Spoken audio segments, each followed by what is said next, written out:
Hello, my fellow Hulk fans. It's Jerry Rasco with you. Today, we are going to be looking at Tales to Astonish number 73, the ongoing story of the Incredible Hulk. As I always say, thank you to everybody that's been subscribing to the channel. We are up over 400 subscribers and moving steadily towards that 1,000 subscriber mark. That is all thanks to you. So thank you so much. If you are a subscriber, maybe consider sharing the channel. Let folks know about it. See if they want to subscribe as well. The quicker we get to the 1,000 subscriber mark, the quicker I will be choosing random subscribers who will win artwork for free. No cost, no purchase necessary, no shipping even. This will be shipped to you for free. I have a piece of artwork for every series that we have here on the channel, and all you have to do to be a lucky winner is be a subscriber when we hit the 1,000 subscriber mark and be the lucky person chosen at random. So we have Spider-Man, we have the X-Men, we have the Avengers, one of the more recent news series. We have Captain America that will be coming out shortly. Once Captain America is introduced in the Avengers comic, I'll be doing that series as well. We have the Fantastic Four, which I'm very excited to get into. And of course, as we mentioned, the Incredible Hulk. So one of these pieces of artwork could be yours just by being a subscriber to the channel when we hit the 1,000 subscriber mark. So consider clicking that button. Again, no cost to you, helps the channel a bunch, and lets you become part of this community that we're building here. So, that said, we are going to look at Tales to Astonish. Just a reminder to anybody who's new here, you can go back and check the playlists out. You may be asking yourself, if you're new and you're not a Hulk historian, why are we looking at Tales to Astonish and not the Incredible Hulk? Because as of Incredible Hulk number 6, his solo series was canceled and he was moved to Tales to Astonish, which features 2 stories. In this case, the first story is a Submariner story. The second is the Hulk story. So that said, let's cut over to the comic and let's check it out. So this is Tales to Astonish number 73, and you can see here we have the Hulk featured prominently on the cover. So in the past, there was more of an even split between the first and second stories in the book. And then when they moved over to Submariner, Submariner was getting a lot more of the cover to promote that. Of course, he is the first story in the book. The Hulk is sort of, I'm not going to say the backup story, but in a way the backup story. But it's nice to see the Hulk featured prominently here so we can actually talk about the cover. It's pretty good. I like, of course, it's a Jack Kirby cover. I like the Hulk, the monstrous, kind of bulky, thick-bodied Hulk is really nice. The creature here that he's facing off against is a nice design, sort of a alternate take, I guess, on the Hulk. A scaly being, obviously looks very powerful. And the coloring obviously is designed to offset against that Hulk. So again, remember we talk about things like color wheel. And when you look at that, green is on one side, red is on the other side. So those two things, when you put red and green together, they both they make the other color more vibrant, more bright, more interesting visually. And that's because there is none of one color in the other, right? So green is yellow and blue, red is your other primary. So there's no mixing where you would have like orange and yellow or green and blue, right? So this is very good and a nice setup. The only, I will say this, so this character is the Watcher. For us, the Watcher is a new character to this series. However, he has been established in the Marvel Universe in the Fantastic Four before now. And usually in my experience, when you think of the Watcher, this alien creature who watches over the Earth and just observes what's happening and documents it, I almost always think of the Fantastic Four. That's kind of where the Watcher is most predominant in the stories, but it's fun to see another line into the overall Marvel universe, right? Tying things together here. The only downside to the cover is the background. So the problem is it's a very well drawn background. There's looks like plant life. There's stonework. There's this angle. There's these domes with creatures under it.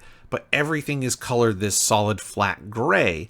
Now, on one hand, the solid flat gray background helps the characters pop. That's the idea. So the Hulk and this character stand out more. On the bad side, you lose all of that artwork. It's very hard to see. The ink lines are very thin. It really took me a while to kind of zoom in, dive in, and be like, what is this stuff back there? So it would have been nice. You could have used, again, this is maybe me thinking in modern terms. You could have used a lighter color palette to color the background where the characters would still pop out. But in 1965, that's a little harder to do. But overall, I like what we're selling here. There's a battle. It's two big, strong characters on another world. The Watcher overseeing it gives us a lot of potential for some interesting story. Real quick, we're going to talk about the issue itself. I talk about this every time at this point. This is a scanned PDF copy. So this is, again, from 1965. Marvel got their hands on the original comic in 2007, scanned it, saved those files to PDF format. And so that's how I'm able to view it. So we actually purchased this on a DVD drive or DVD-ROM, put it into your computer, and now you can view these this way. But it's still the original comic in every sense of the way. So that's really nice. We are going to skip over the Submariner story because that's not what we're here for. We're here to talk about the Hulk, and we are going to get to the splash page of the Hulk. Let me talk real quick about the creative team because we do have a change. So we do have Stan Lee is still writing. Jack Kirby is still doing the layouts. We've talked about that. Layouts are just designing the page, indicating where the figures will go, but not illustrating all the details, not illustrating the lighting, the rendering, the details of the face, probably much of the design work. It's just laying out where the figures will be and how the panel will be composed. And then finishing the artwork is Bob Powell. So Bob Powell is somebody new.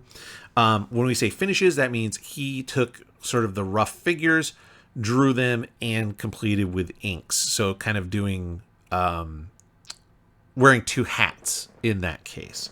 So since we have not seen Bob Powell before, I just want to give you a brief background on Bob. So Bob was a writer-artist that goes way back. Back to probably even a little before the golden age of comics, but he certainly worked in the golden age of comics, and he did a lot of work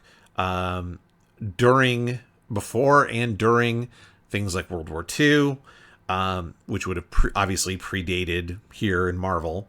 At that time, he was known for drawing pretty girls. He drew Sheena and Camilla, who were both sort of jungle princess books, comics. At one point, he also worked on the Mars Attacks cards. So if you're familiar with the Tim Burton movie, but maybe not with the source material, they were a bunch of trading cards created by Topps with these painted images of Martians attacking Earth to cash in on the trend or the movement of sci-fi, aliens, that kind of stuff. Which those were the inspiration for the movie Mars Attacks. So he worked on some of those cards, and then eventually he did work, as we see here, for Marvel, where he worked on some Daredevil, Giant Man, obviously here the Hulk, and the Human Torch stories. Sadly enough, Bob passed away in 1967. So as of this issue, when it was drawn in 1965, there was not a lot of time left for Bob. I couldn't find any information on what happened. We'll assume, heart attack, natural causes, not important, but just to know that somebody who died, he died fairly young. And so it's great that we have this work left behind that we can look at and kind of talk about. So the splash page, real quick, we'll go into a quick story recap. The Hulk is still Bruce Banner's brain inside the body. But if he transforms back into Bruce Banner, he has a bullet lodged in his skull. He will die. It would kill him. So he's been trying to remain the Hulk. He is now in the leader's compound. The leader saved him from the U.S. military that was closing in.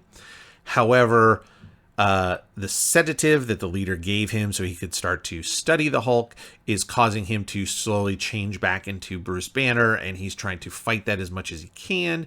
However, these automatons of the leader with their stun rays are not helping the situation any. So that is where we're at. Is the Hulk going to transform back into Banner and die? Is the leader going to save him? What's going to happen? So let's talk about the splash page here. Overall, it's not bad. The figures are pretty good. For the most part, I do like these two right here, these two guys. I like the foreshortening on the arms and these whatever rods, stun rods, whatever you want to call them.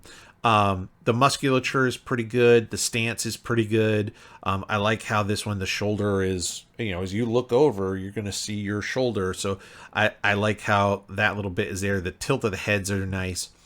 Here's some things that I didn't like. The Hulk hand on the bottom border, that is not good. And one of the things that I noted throughout this comic is Bob Powell is really relying on that bottom panel border as his sort of ground or horizon line. And that really doesn't help create an illusion of three-dimensionality. Anytime you put your character on that border, immediately they become essentially flush with the surface of the paper. It's no longer an image we're viewing through a frame. Now the character is at that surface. And so it just helps to ruin that three-dimensional illusion that we're trying to create.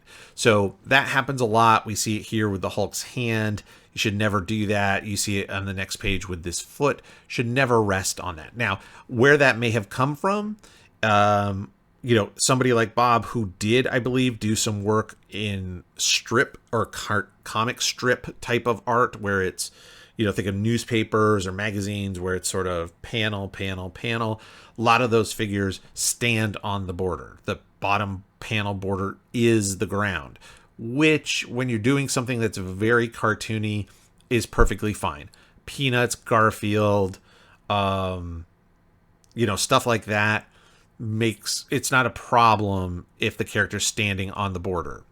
In comics like this, where we're trying to create the illusion that there's a bigger world inside of this comic, it doesn't work so well.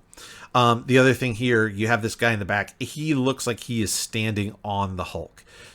And that's not good. Now, very simple way to fix this. You either pick up his leg higher so that he's striding, or you pull this foot back so that it's, he's making a bigger step.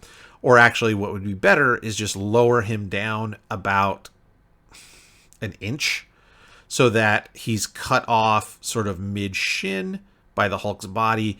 And now you have the overlap, and that puts him behind the Hulk on the ground, which is perfect. Here, he's sort of floating in the air like he's about to step on him, which makes him feel very small and not behind this figure here.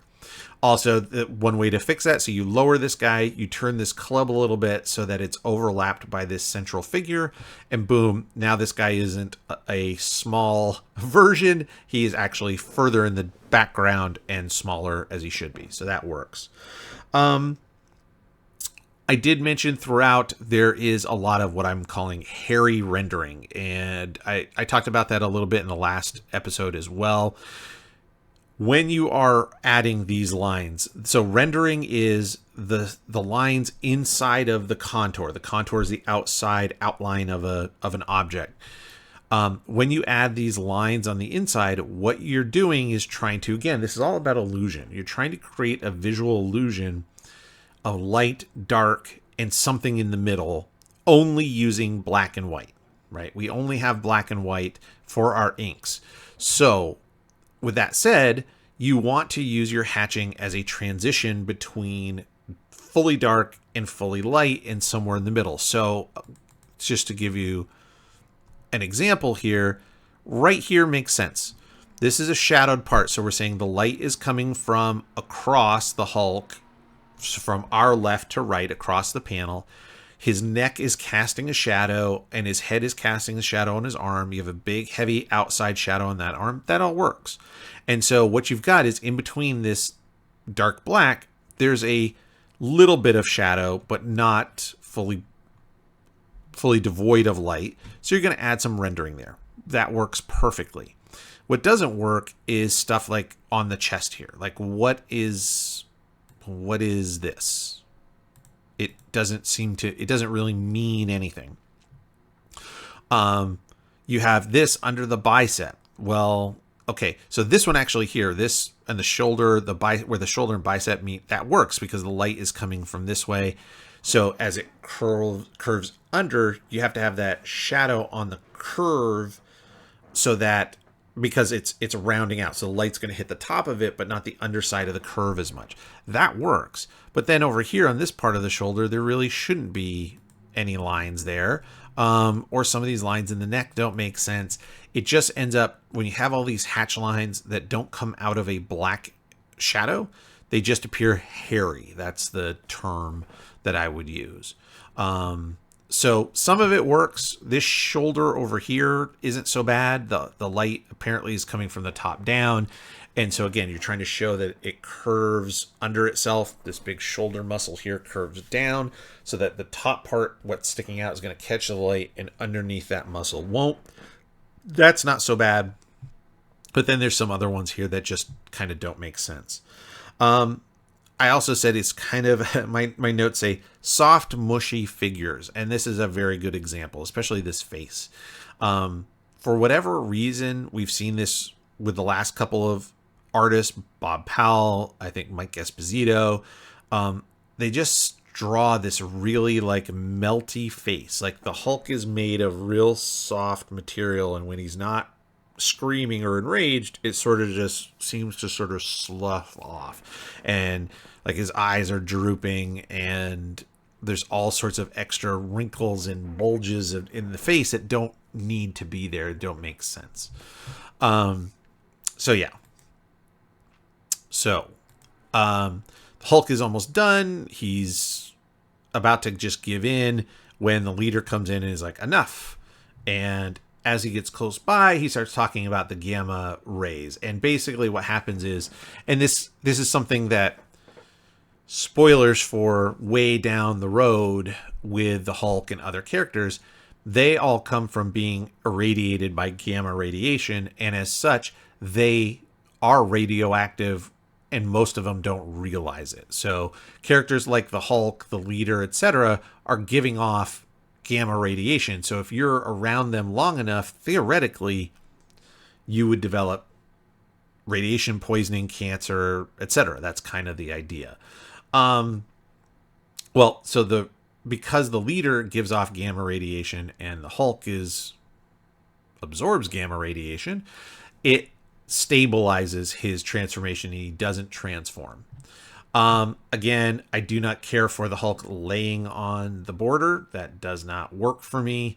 Again, just sort of eliminates that illusion. You also have here what I would argue is a terrible tangent, and it doesn't help with the coloring. The leader is standing here. You have this line in the background that is the wall behind him, and it looks like this is the end of his pants that lines up perfectly with the seam of the floor and the wall. That is a tangent. That is not good. It basically looks like he's cut off at the ankles. And then the coloring error here, whereas it's green, he doesn't have bare feet, as far as I can tell. He seems to wear little shoes.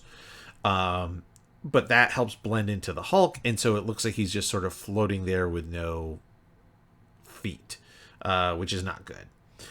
Same thing here. Tangent, the line of the foot ends exactly on the line of the curve of the Hulk's arm here. And again, neither one is in front of the other. They're just sort of hovering in the same plane, which is not good. A simple small overlap like this heel over the foot makes all the difference in the world, and now puts this character behind the Hulk. This is another one right here that is terrible, and in fact, actually, I don't know what is happening here. So we'll zoom in even further. So obviously this, we know, because we know, this figure in the foreground, the one that's bigger, is supposed to be in the foreground. The leader is behind him, that's fine.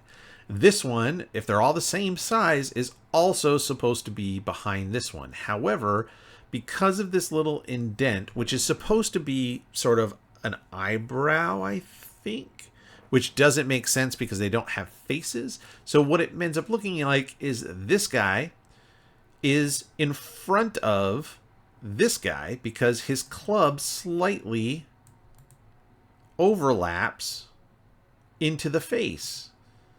And then because he doesn't go behind the head and they line up perfectly right there, what you have here is he a tiny version of this guy that is in his face? But no, because he's behind the club here. So now you've, again, just broken this illusion, and it just visually becomes very complicated. We can pass it up and go, oh, I know this guy's in front. But again, what are we doing here with this series? We're nitpicking because that's the whole point of this. We're going to look at all the art, good, bad, or indifferent, and kind of pick it apart so that we can learn from it. Down here, so they bring the Hulk into the lab, and leader starts doing some examinations and finds out about the bullet. This is a nice down shot. I think some of the inking is a little thin. There's a little too many rendering hatch marks for me. You could have just gone with the yellow spotlight. I don't need the rest of it. That's fine. But a good angle to view what's happening. So from up above, as we look down on the whole situation, that's very nice. So that's a nice transition there. So I'll give Bob Powell his props for that one, or I guess combination of Bob and Jack, since Jack would have laid it out. Now we cut to the Hulk. He's the bullet's been removed. He's giving him a dose of more gamma rays so that his body will heal faster. And he has a nice profile shot here.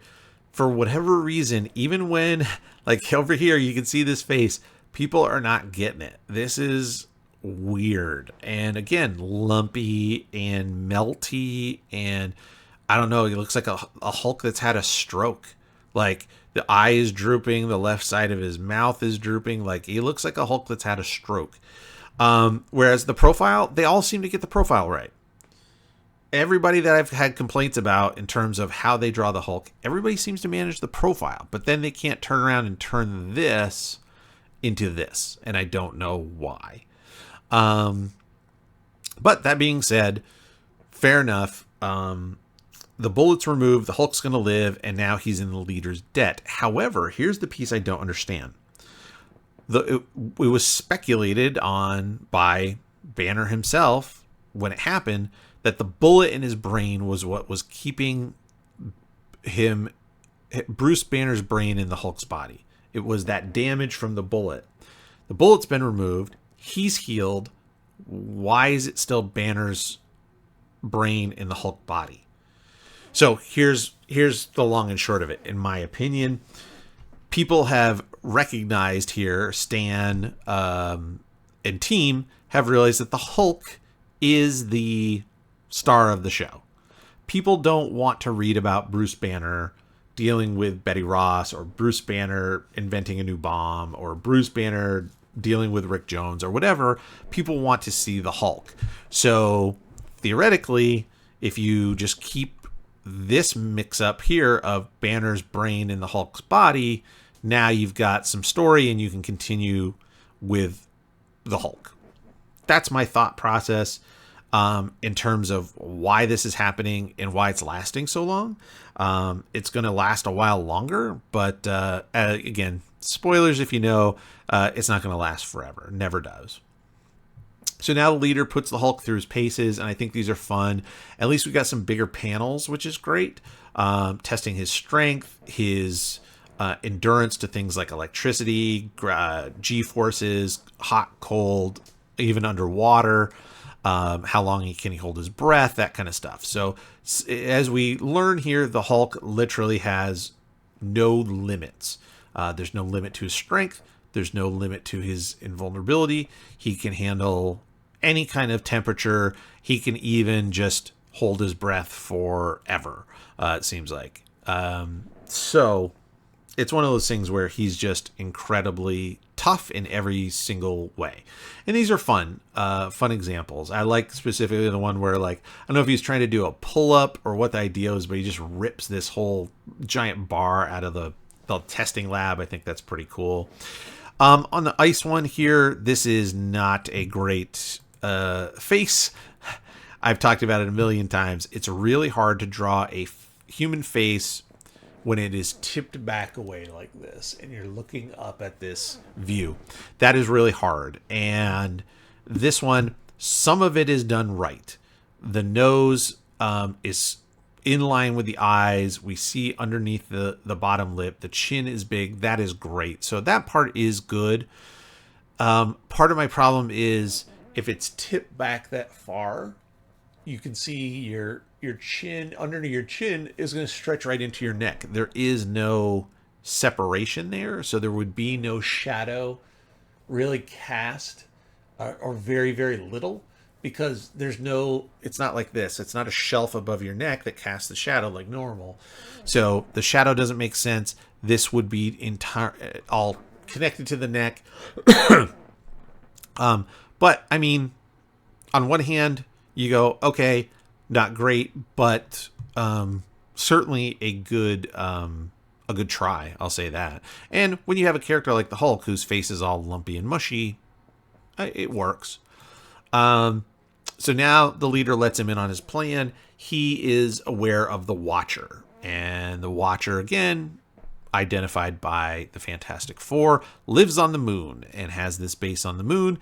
The leader has found him and understands that this guy has access to lots of alien technology, and that is exactly what the leader wants, so he can increase his mental powers. So he's going to send the Hulk to the Watcher's home to try to steal alien technology. Now, there's two images of the leader here, and they are not equal. And I will say this one at the bottom is very good. I like the proportion of the large head to the face. It still feels like a normal kind of face with just an elongated cranium. I think it works really, really well. Nice facial expression as he's talking to the Hulk over his shoulder. That is really good.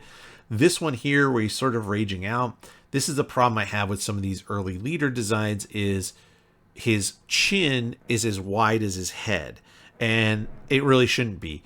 I want to see more of a normal but green face and just an elongated head. I think that, to me, is a more villainous or creepy look, whereas, I don't know, it doesn't work for me as well with the wider head.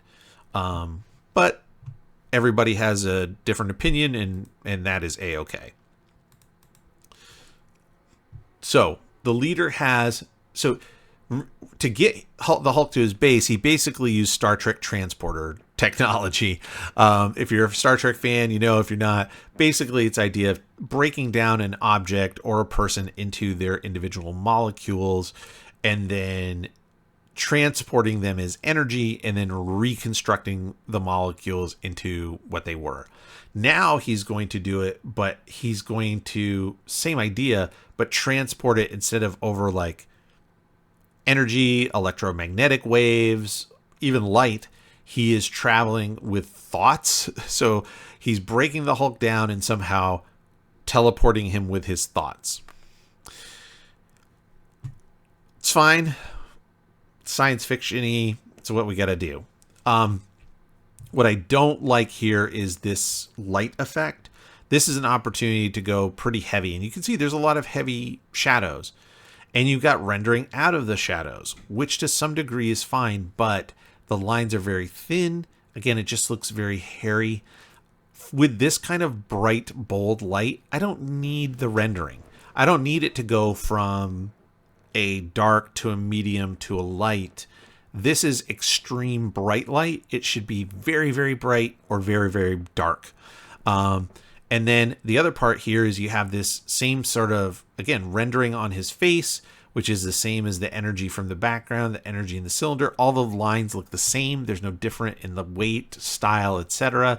And then there's also no shadow. So at least the ones on his arms are coming out of a shadow. There's no shadow on his face. It's just the lines. And again, it just looks very thin, I guess, is the term that I use a lot. You need shadows. You need shadows moved and bent and wrapped around the contour and the three-dimensional space of your figures, your objects, etc.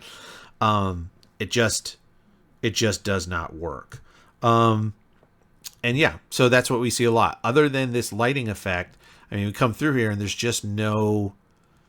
very little shadow. Even the Watcher is supposed to cast this big shadow over the Hulk, and it's crosshatched. So that lets white through, but the background is blue. Just black it out. Just make a giant shadow. Commit to shadow. It's okay. This Hulk here, as he appears, there's bright light. Great. Where's it coming from? What direction? Let's add some shadows to him. If nothing else, underneath the arms, underneath his chin. I know it's a small figure, but again, it just helps set him in reality. The other thing that bugs me a lot in some of these early issues, nobody casts shadows. The Watcher casts no shadow. These guys in the lab cast no shadows at any point in time. Here's a little bit under the Hulk. But for the most part, as people are walking around, none of the humanoids here cast shadows. The leader, even under the Hulk in the splash page, these guys are blasting him with rays of light. Why isn't there a shadow underneath him as he's trying to hold himself off the floor? There isn't. It's very rare. And again, that kind of makes it for what I call thin artwork. More melty face, as I put it. Again, just really, I don't understand this whole, like, why are his eyes so heavy and droopy? It's just weird. There's lines here that just don't make sense unless you want them to be weird wrinkles. Like, what is this on the center of his chin? The lines on the lip don't do much, especially on the upper lip. The shadow under the nose and that little divot under the nose is pretty good. At least, again, now here we've got some commitment to some shadows. That's not so bad. So Leader is telling him, hey, there's this thing. It's called the Ultimate Machine. I want you to bring it to me. Don't worry. The Watcher, all he does is watch. He's forbidden to interfere. So if you take it, he's not going to do anything. And the Hulk is like, I mean, should I, shouldn't I guess. They find it. It's this gold sphere. And the Hulk goes to reach for it and gets waylaid by this other monster who wants it. So as far as, again, we saw the design on the cover. I think it's nice that the guy is large, scaly, monstrous. He feels like a match for the Hulk. So I'm looking forward to the battle, right? I want to see these two fight it out. That'll be cool. As far as the artwork goes, again, now the Hulk is right on. It's not the bottom panel of the border. It's the panel above the narration here. It looks like he's trying to hold it down to the bottom of the page. Again, bad idea. That's where you have, again, no background. So what would he be pushing himself off from? You have to draw a background in there. As he reaches out for this globe, this ultimate machine, there's this rendering, and I don't know because the rendering style doesn't have any dark black lines. I'm assuming it's supposed to be hair. It looks like kind of hair on his arms, I guess, but it's so much, and then it looks just like the same rendering lines as in his hand. So is his hand hairy, or is this separate hair? And that's where you need to if you're going to do this kind of rendering style, you have to be different with your lines. Your shadow lines cannot be the same as your hair lines, cannot be the same as a wood grain, cannot be the same as whatever other texture you put on stuff. So it has to be unique, and this just isn't enough. The last good thing I'll say, the alien who punches him, when the Hulk gets punched, he reacts in the correct way. You're going to act in the same direction as the punch. I've talked about this before. It drives me crazy. You see this all the time. Character comes in, punches a bad guy, right? And so it's coming from this way. So the bad guy's face should turn like that because the force of the blow is going to turn your face. And so many times you see the hand come through and you see the bad guy going, like this. Nobody turns in through a punch. When you get punched, it's going to go this way. And at least this way it is correct. It is from side to side. And the composition, this panel, the punch moves, you follow the arm through to the face to the next panel. So that's a nice setup of moving the reader from one panel to the next to the end. So I'll give them that benefit there. And there is the end of the book. So we're going to cut over to the desk and wrap this one up. So that is Tales to Astonish number 73. A quick story, and to be honest, one where not nearly enough action for my taste, but I get it. There's only essentially 13 pages, and some of those are ads. So you've got to be very concise or break up the storytelling that way. So for me, in terms of just a rating, I'm going to give it a 5 out of 10. It's not good. It's not bad. It just sort of is. It's interesting to see Bob Powell. That's new. Some of the stuff he did right, some of the stuff he didn't. So you can tell there's some limitations to his style that maybe comes from an older experience in terms of comics and magazines and stuff like that. The story, we've gotten past the whole bullet in the head thing. That's good. So now we can kind of figure out, all right, now the Hulk is going to be the Hulk, at least for a while. We have a possibility of him returning, to his life or whatever. Be interesting to see what happens. And of course, the setup. I'm very interested to see this battle. Hopefully it takes up most of the next issue. I think that would be great. So that's my thoughts on Tales to Astonish number 73, specifically the Hulk story. Of course, always, I'm very interested in hearing your thoughts. What do you think about this one? Did you like the character design? Are you a fan of the Watcher and that concept from the Fantastic Four? How do you feel about Bob Powell's art as a new artist? Drop those comments here. Let me know. I love looking at them and definitely want to hear what you have to say. Last but not least, let me finish off by reminding you to come back here this time, same time next week for even more Incredible Hulk. Thanks.